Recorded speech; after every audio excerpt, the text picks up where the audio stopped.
No início do século XVII, o estudo da natureza se baseia na observação de fenômenos, em leis que procuravam explicar tais fenômenos. Surgem as primeiras noções sobre o conceito de funções. Já no século XVIII, matemáticos começam a utilizar o termo função para designar aqueles valores resultantes de operações entre variáveis e constantes. Na física, durante o movimento de um corpo em queda livre, a velocidade é função do instante de tempo considerado. Na química, o volume ocupado por uma dada massa gasosa é a função da temperatura em que se encontra.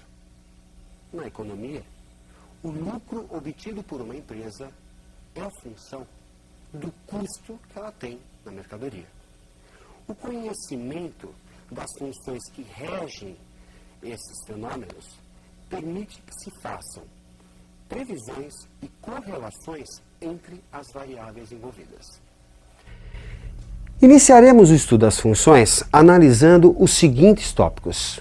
Observe: o conceito de par ordenado, a definição de produto cartesiano, o que vem a ser uma relação binária e a definição de aplicação ou função. Par: todo conjunto formado por dois elementos. Na teoria dos conjuntos, a ordem não importa, e o conjunto formado pelos pares 1, 3 é igual ao conjunto formado pelos pares 3, 1, pois possuem os mesmos elementos. No entanto, existem situações onde os elementos devem ser apresentados numa certa ordem. Observe o sistema. 2x mais y é igual a 5. E x menos y é igual a menos 2. A solução desse sistema é um par xy igual a 1, 3. Isto é, x igual a 1 e y igual a 3. Nesta ordem. O par ordenado 3, 1 não é a solução desse sistema. E o par 1, 3 é diferente, portanto, do par 3, 1. Geometricamente, marcando 1 no eixo x e 3 no eixo y, temos a representação geométrica da solução do sistema. Um ponto. Observe que o par 3 tem uma outra representação, um outro ponto. Você aprendeu as operações de união, intersecção e diferença de conjuntos. Vamos definir agora uma nova operação, o produto cartesiano de A por B. Observe os conjuntos. Conjunto A formado pelos elementos 1, 2 e o B formado pelos elementos 11, 12 e 13. Que pares ordenados podemos formar tomando-se um ponto em A e outro em B? Tomando-se um elemento em A e outro elemento em B. São eles: o par 11, 12, 13, se partirmos do elemento 1. 11, 12, 13, se partirmos do elemento 2. Esse conjunto de pares ordenados é o que a gente chama de produto cartesiano de A por B. Portanto, o produto cartesiano nada mais é do que um conjunto formado por pares xy, pares ordenados, onde o x pertence a A e o y pertence a B. Retomando o exemplo, vamos construir dois subconjuntos a partir do produto cartesiano. Observe. O subconjunto R1, formado pelos pares 11 e 12, pares onde o y é igual ao x mais 10 unidades. E um outro subconjunto R2, formado pelos pares 11, 12 e 13, pares onde o x é igual a 1. Subconjuntos, a exemplo de R1 e R2, são chamados de relação binária de A por B. Relação binária: todo subconjunto de um produto cartesiano. Agora, estamos prontos para definir função. Se numa relação binária, cada elemento de A se associa a um único elemento de B, temos uma aplicação ou função. Observe na tela. A notação usada é a seguinte: f é uma função de A em B que associa a cada x pertencente a A um único y pertencente a B. Dizemos que y é igual a f de x, isto é, y é uma função de x. Vejamos alguns exemplos. A relação binária apresentada não associa o elemento 2 do conjunto A, portanto, não é uma função. Na relação binária apresentada, o elemento 1 se associa a dois elementos de B, portanto, não é função. Já na relação binária apresentada, cada elemento do conjunto A se associa a um único elemento de B. Trata-se de uma função. Uma função que associa a cada x de A um y em B, que é igual a x mais 1. Conjunto A, o conjunto de partida das setas, é o domínio de definição da função.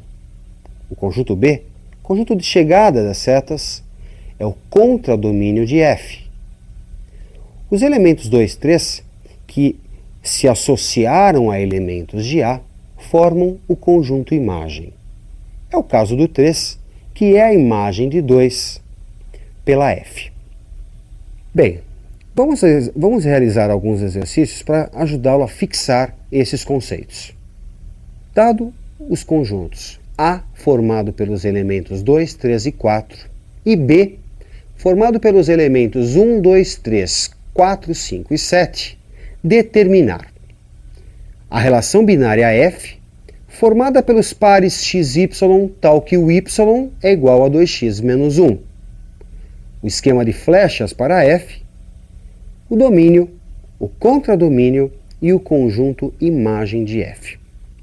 Bem, representando os conjuntos através de seus diagramas de Euler e como a função tem uma lei que é dada por y igual a 2x menos 1, para x igual a 2, conjunto A, a função associa a um y igual a 2 vezes 2 menos 1, 4 menos 1, 3. Já para x igual a 3, a função associa um y que é igual a 2 vezes 3 menos 1, 6 menos 1, 5. Para x igual a 4, y é igual a 2 vezes 4 menos 1, 8 menos 1, 7. O conjunto A, conjunto de partida das setas, é o domínio da função. Conjunto B, conjunto de chegada das setas, é o contradomínio de f. Os elementos 3, 5 e 7, imagens do 2, do 3 e do 4, respectivamente, formam um conjunto, o conjunto imagem. Ok? E a função f fica, portanto, definida pelos pares 2, 3, 3, 5 e 4, 7. Bem, vejamos mais uma questão de aplicação. Qual o domínio da função f de A em R, com A contido em R, tal que f de x é igual a 1 sobre a raiz quadrada de x menos 3? Bem, a raiz quadrada de x menos 3 aparece no denominador de uma fração. Portanto, o radicando, x menos 3, deve ser maior do que zero. A raiz quadrada sozinha, raiz de x menos 3, é um número maior ou igual a zero. No entanto, por aparecer no denominador da fração, e você sabe, primeiro mandamento da matemática, não dividirás por zero, você vai ter, para x menos 3, apenas maior que zero. Assim, o x deve ser maior do que 3. E o domínio da função, o conjunto A, é formado por todo elemento real, todo x pertencente a R, tal que x maior que 3. Questão com muita frequência nos vestibulares, vejamos um último exercício. Qual dos gráficos a seguir não pode representar uma função? Bem, vamos dar uma passada no texto na aula. Função. Quando a cada elemento de um conjunto A se associa um único elemento em B. Graficamente, verificamos se é uma função traçando-se uma vertical. Se essa vertical encontrar o diagrama em apenas um ponto, trata-se de uma função. Vamos voltar ao exercício. O primeiro gráfico é representado por uma reta. Ao traçar uma vertical, o que você percebe?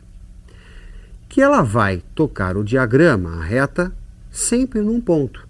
Esse diagrama, essa reta, representa uma função. Nós vamos ver mais para frente que trata-se de uma função de primeiro grau. Bom, você deve estar vendo agora um novo diagrama que lembra bastante os diagramas de mudança de estado, sólido para líquido ou líquido para gasoso, que você vai ver na física. Também nesse caso, traçando-se uma vertical, o que se nota é que ela encontra o gráfico sempre em um ponto. Portanto, isso pode representar uma função. Vamos a um terceiro caso.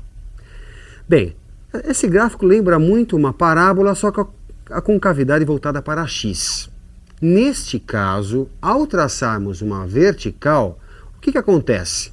Ela encontra o gráfico em dois pontos. O que está acontecendo? Cada x está se associando a dois y. Portanto, esse gráfico não pode representar uma função. Ele representa apenas uma relação, mas não uma função. Por fim, esse último diagrama, traçando-se uma vertical, a gente nota que vai encontrar o gráfico sempre num ponto. Esse diagrama pode representar uma função. Muito bem. Pela importância desse assunto, que é utilizado tem aplicação em várias áreas do conhecimento, você sempre vai encontrar questões, tópico obrigatório nos vestibulares. Muitas vezes mais de um exercício, 2, 3 exercícios num mesmo vestibular, ok?